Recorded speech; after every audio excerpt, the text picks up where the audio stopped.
नमस्कार, मी स्नेहा तुमचं सगळ्यांचं आणखी एका नवीन व्हिडिओमध्ये खूप मनापासून स्वागत करते. तर आजपासून सुरू होत आहे आपलं मराठी नवीन वर्ष, म्हणजे आज आहे गुढीपाडवा. तर सगळ्यांना नवीन मराठी वर्षाच्या आणि गुढीपाडव्याच्या खूप खूप साऱ्या शुभेच्छा. तर या गुढीपाडव्याच्या मुहूर्तावर आपण पण एक नवीन सुरुवात करत आहोत. आज आपल्या नवीन घराच्या कामाचा नारळ फोडायचा आहे गुढीपाडव्याच्या मुहूर्तावर.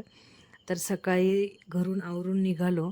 तिथं गेल्यानंतरनं छान पूजा वगैरे मांडली आणि आता या कामाचं बेसमेंट ऑलरेडी बऱ्यापैकी झालेलं आहे, पण मध्यंतरी काही कारणास्तव ते बंद केलेलं होतं आणि आता ते परत स्टार्ट करायचं आहे. म्हणून त्याचा एक छोटासा असा नारळ वगैरे आपण या पाडव्याच्या मुहूर्तावर केलेला आहे सुरू. तर जास्त कोणी नाही, आपले सगळे फॅमिली मेंबरच आले होते आणि त्यांचे काही फ्रेंड्स वगैरे आलेले होते.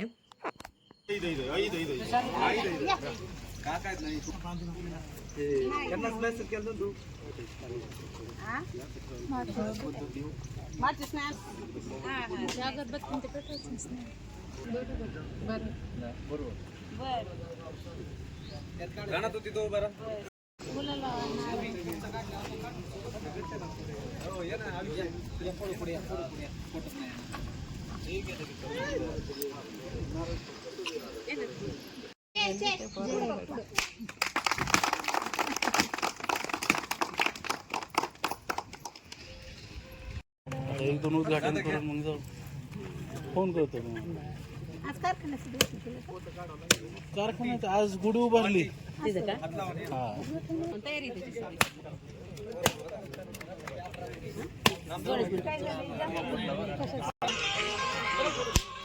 हा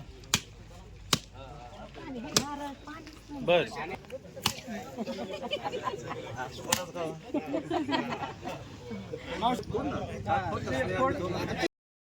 आता व्हिडिओ चॅनलवरती जरा उशिरा अपलोड झाला, कारण पाडव्यानंतरनं 6-7 दिवसानंतरनं काम सुरू झालं. ज्या काही छोट्या मोठ्या गोष्टी राहिलेल्या होत्या त्या करून घेतल्या.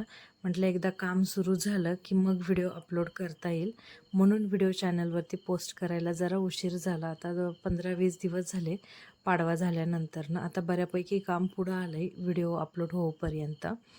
बस एकदा सुरुवात होऊ द्यायची होती, म्हणून व्हिडिओ थोडासा लेट अपलोड केला.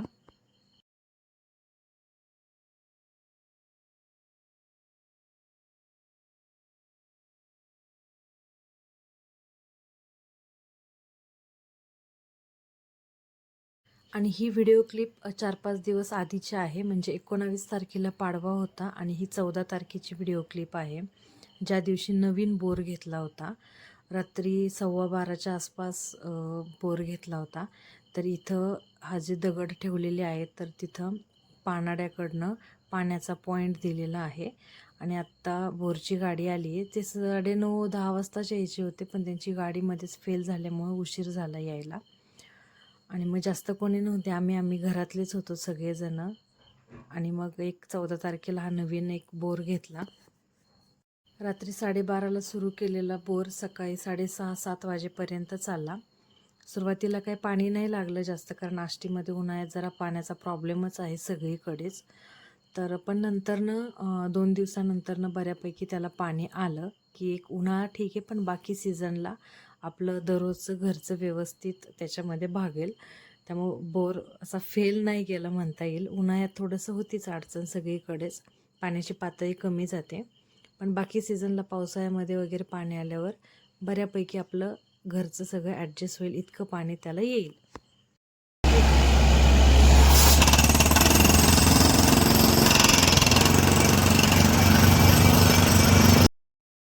आणि पाडव्याच्या दिवशीच एक चुलत जाऊबाईंच्या मुलाचं बर्थडे आणि नाव ठेवायचं होतं. 2 दिवसापूर्वीच त्याचा बड्डे झाला होता, पण पाडव्याच्या दिवशी मग बड्डे पण परत केला आणि त्याचं नाव पण ठेवायचं होतं. तर मग आम्ही सगळेजण गेलेलो होतो, तर त्याची ही एक व्हिडिओ क्लिप इथं मी ॲड केली आहे पुढे.